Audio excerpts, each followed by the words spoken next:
Hope you're all well. So this is a review of the second week of January. Last week we had 3 valid trades, out of which 1 was on GJ, 2 were on gold. I personally only capitalized on 1 trade. I'm going to explain why, all the setups and how we could have improved. All the trades were sent onto my Discord along with a video breakdown of my whole thought process with charts, with my plan, my stop loss, entry, take profit, and all the technical confluences.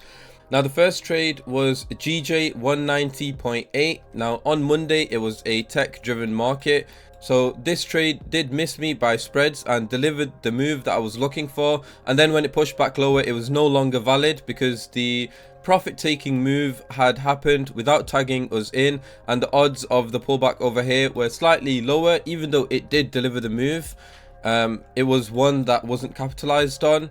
And then also price pushed lower and made the move off 190. This was something I did mention in my weekly breakdown, but I didn't send a trade, so it doesn't account for my stats. EJ was also on the 160 level with this key level, and also 61 fib, so there was alignment with the 190.2 area, but it's not something that I did plan for. And the reason for that was I was kind of blindsided by these potential sell zones. I did think if price to start pushing higher, then this is what I would be looking at, and this plan was not as defined as it could have been. The second trade that we do have is on gold, which was the 38 fib 4-hour level and weekly break retest. Now again, tech driven market on a Monday, we saw 250 pips towards the downside, and it did make sense, especially with solid backups, and it did deliver the move. Now the 50 fib also did deliver the move, but again it's not one that I do account for my stats because this was only a backup zone if the 38 didn't deliver, and if the 38 did deliver, this was only valid with timing or alignment. But usually you do tend to see this on gold. When price pushes to a zone, it then pushes deeper before making the pullback. Same thing over here, it does a pullback, pushes deeper, and then does the reversal. Same thing over here, it done a pullback, push deeper, and then a reversal. And there are countless places where you can see this happen. Again, over here, deeper, and it makes the move. This isn't something that I did capitalize on. The zone worked, but it doesn't account for my stats because based on my plan, it wasn't a valid trade. Because I do prefer playing it safe, and a part of that is missing out on a few potential trades. Then when price pushed higher on Thursday, the 2722.9 area delivered the move. Now it did align with silver 61 fib plus break retest. It wasn't the best alignment because this zone had already delivered the pullback, and then it pushed deeper to the 61 when gold was on level.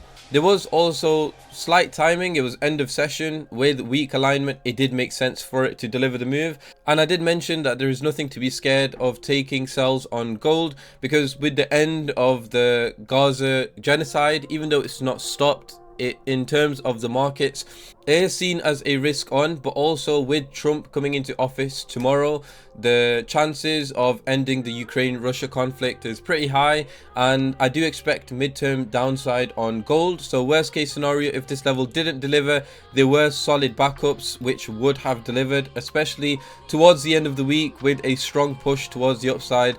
There are high chances of profit taking. There was also this potential trade that I did miss out on, which was the 38 break retest plus psychological level on Friday, but I was on door to door. I did say that I would send out my plan once the high has been solidified, but I was very busy on Friday and I wasn't behind the charts, so it's got nothing to do with the markets. It's just my own lack of planning, but this was a missed win. So far this year, I've sent out 7 trades, out of which I only capitalized on 2. And the reason for that is I am trying to trade and think like I have. And the reason for that is it fits my lifestyle. I'm focusing on accuracy based trading.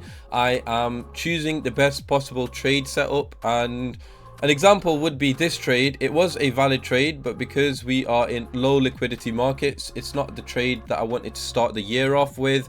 This one, again, it's a C on my setup. It was a valid trade. I didn't take it, This was a trade that I did take because this one got breached and it was on London Open, so you had timing and a breach of the zone before, and the gold trade at the start of this week. I should have taken the gold trade on Thursday as well, and I'm not going to hide the fact that I didn't even take this trade because I didn't set a pending. I had no sleep whatsoever. I was on door to door and I was driving most of the day, so it's not something that I managed to capitalize on.